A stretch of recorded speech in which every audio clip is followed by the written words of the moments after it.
Bien, ben, en fait, on va parler de la chose la plus importante, des clients.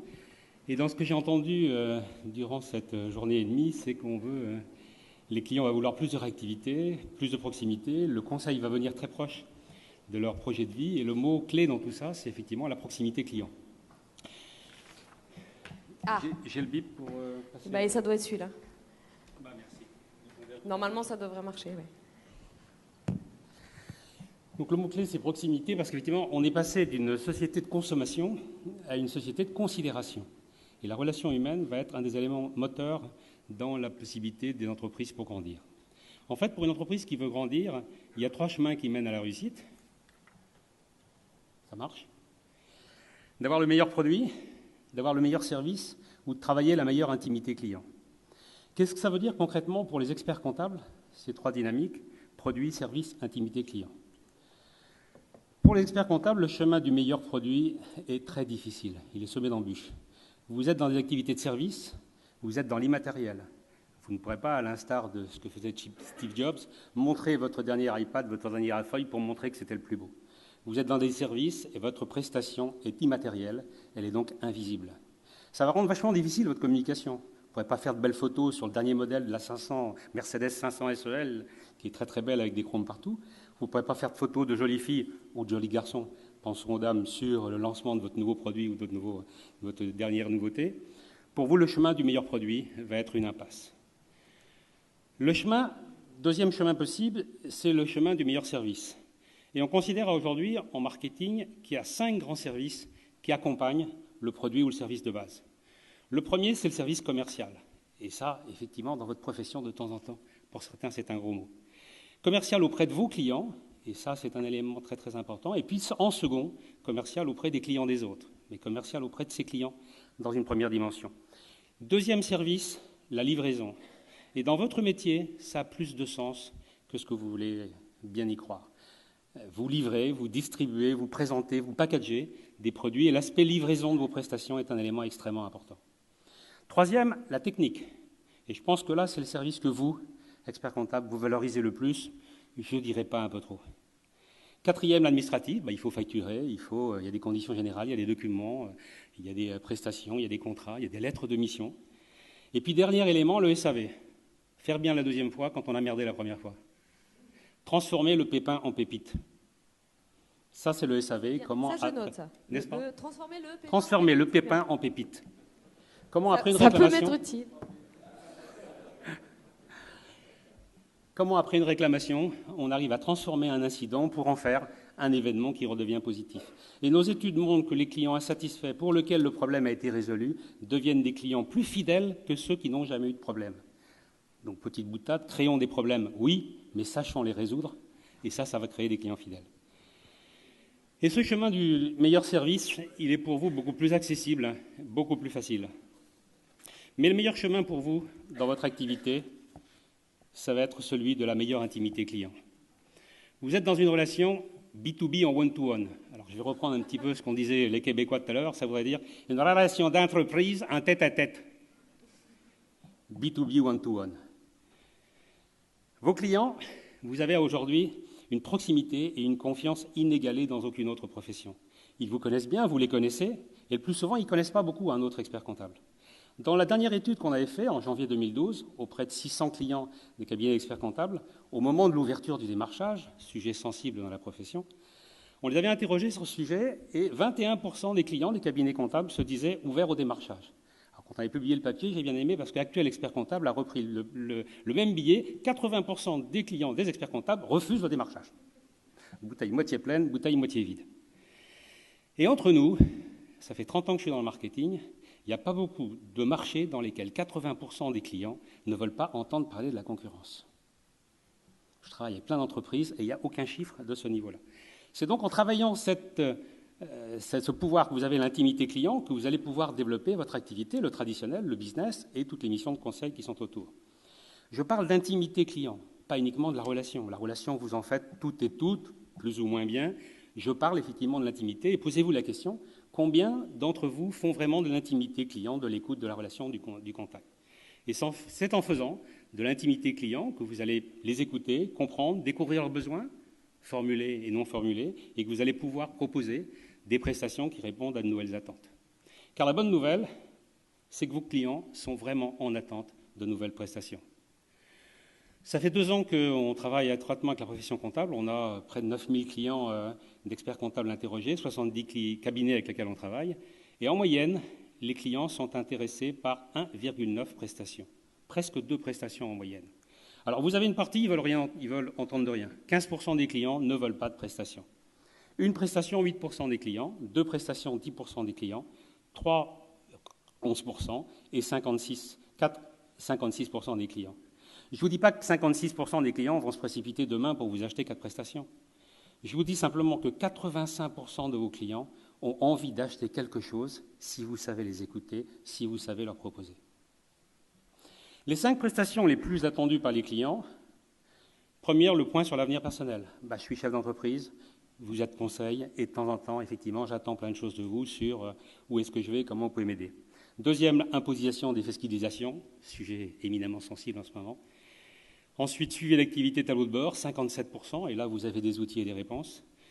Prévision d'activité en début d'année, la solitude du chef d'entreprise et d'avoir quelqu'un à mes côtés qui m'aide à savoir comment je peux planifier et prévoir, c'est pas mal. Et puis l'accompagnement fiscal et juridique régulier, 49% des clients.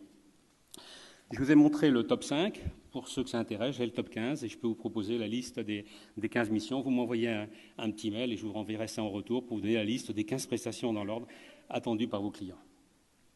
Et votre profession, aujourd'hui, elle a un avantage, mais qui, si vous n'êtes pas trop attentif, peut se transformer comme un gros défaut. Vous êtes un prestataire obligatoire. Ça, c'est à la fois sympa et ça peut être un piège. En tant que prestataire obligatoire, vous avez l'avantage d'être dans la place, pouvoir réfléchir avec vos clients autour de leurs problèmes, de leur réalité, de leurs difficultés, et donc de bien connaître leurs besoins. Mais cet avantage peut se retourner contre vous si vous considérez comme un prestataire obligatoire et que cela vous empêche de vous remettre en question et d'innover chez vos propres clients. Plutôt que d'être chasseur et à chaque fois obsédé par les clients des autres, comportez-vous comme des éleveurs et faites grandir vos propres clients. J'entends parler beaucoup moins d'accidents d'élevage que d'accidents de chasse. Et c'est beaucoup plus rentable. Et le ROI de ceux qui font de l'élevage, et dans ce qu'on appelle l'économie de la fidélité, qui est une de mes spécialités, les sociétés qui sont focalisées sur l'élevage de leurs clients, la fidélité, sont beaucoup plus rentables que les autres. Mon impression en tant qu'homme de marketing, pour vous fréquenter depuis 2 ans, alors ceci dit, j'étais intervenu en 99 au congrès de Strasbourg pour parler de satisfaction et de fidélité client. On se retrouve 14 ans après. Et donc, je vous fréquente un petit peu plus étroitement depuis 2 ans.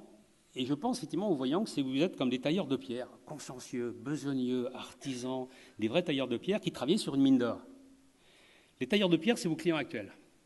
Alors, la mine d'or, c'est les futures prestations et toutes les missions de conseil auxquelles vous pourrez accéder. Alors, premièrement, en fournissant une bonne satisfaction de base. Et ça, globalement, vous y arrivez plutôt pas mal. Le taux de satisfaction de la profession, en moyenne, est de 87%. Alors, je ne suis pas représentatif de toute la profession, je suis représentatif des 70 clients qui s'intéressent à leurs clients et qui, effectivement, nous ont demandé de savoir comment ça se passait. Les meilleurs sont à 97, les moins bons sont à 80. Donc, quand on se considère comme très bon à 80, c'est la moyenne nationale de satisfaction des clients en France. À 80%, vous êtes dans la moyenne. Et la règle entre satisfaction et fidélité, c'est qu'il faut diviser par 2 le taux de satisfaction pour imaginer à peu près le nombre de clients fidèles.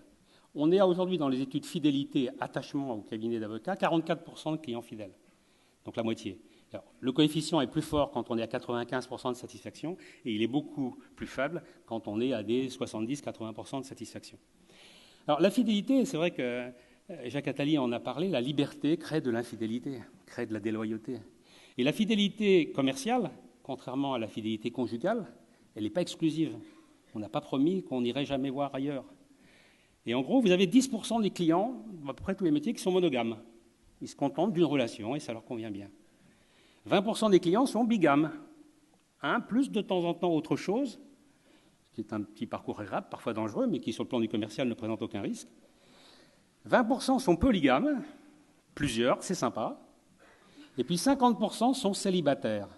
C'est-à-dire qu'ils vont réagir à toutes les tentations, à toutes les promesses, à toutes les sollicitations. Ils sont célibataires, donc ils vont effectivement répondre à des propositions, et si vous ne leur en faites pas, vous n'avez aucun moyen de renforcer votre couple et votre relation.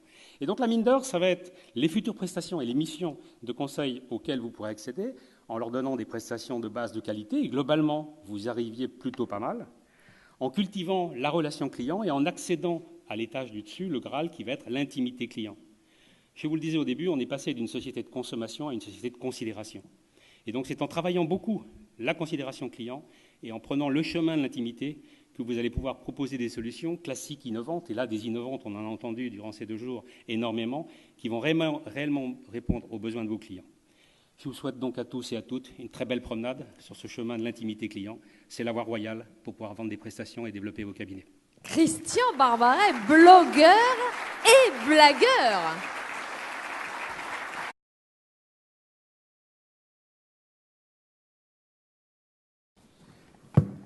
Merci. Donc effectivement, on a parlé du client et tout ce qu'on a entendu, à la fois dit par Atali et dit par Microsoft, c'est le changement. Le changement. Et la conclusion, c'est pas un scoop, le monde bouge.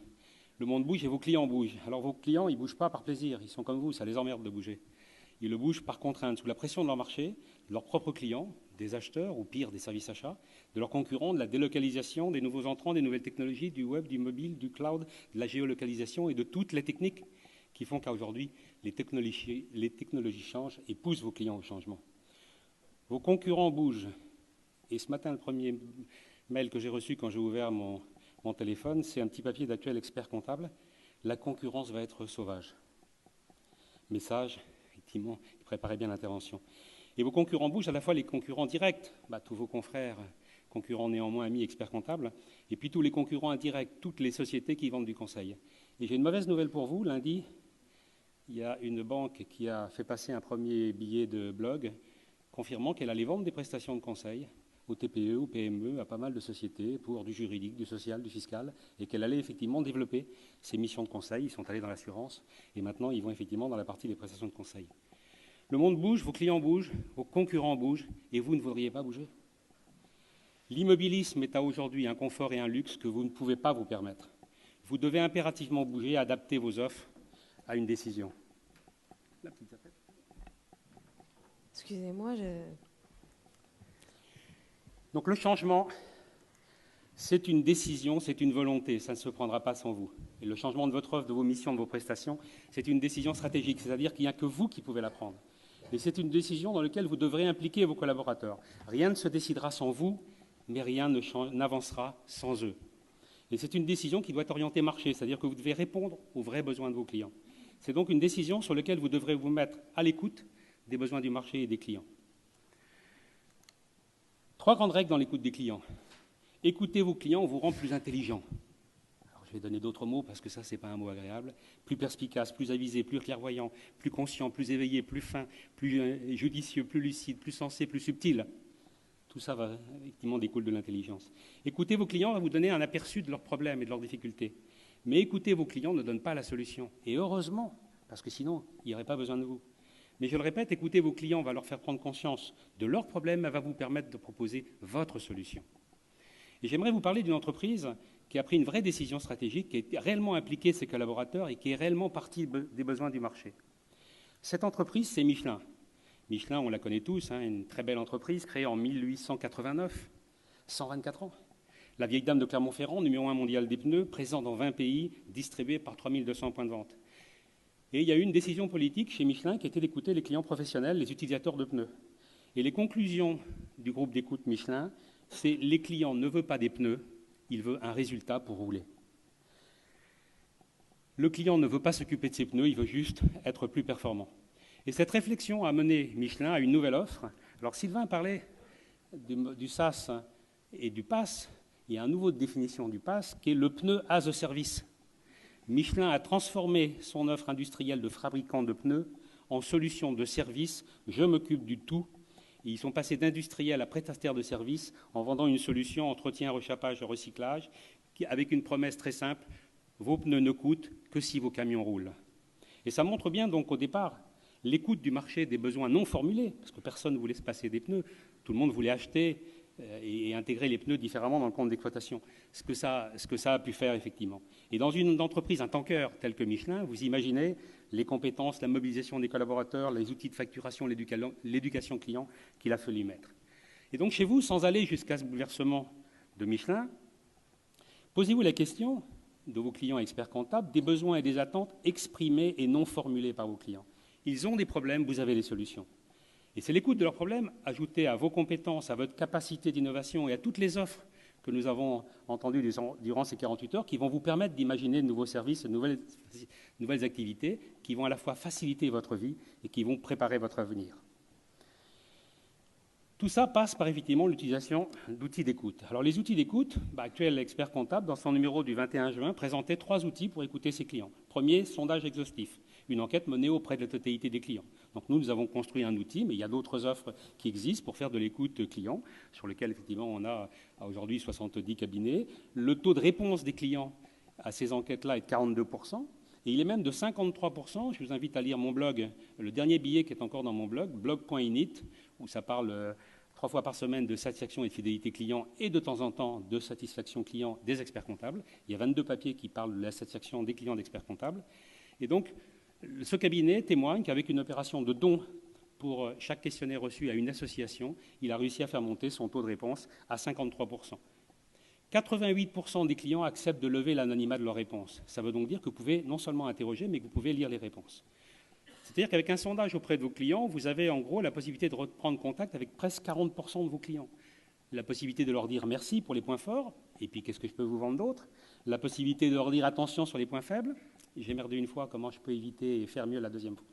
Et puis faire effectivement prendre conscience de leurs besoins face à une liste de prestations. Et l'enquête exhaustive, ce n'est pas un outil de connaissance, c'est vraiment un moyen d'action. C'est là pour écouter les clients, aller les revoir, discuter, analyser et faire de l'écoute neutre, proactive et bienveillante. Parmi les outils,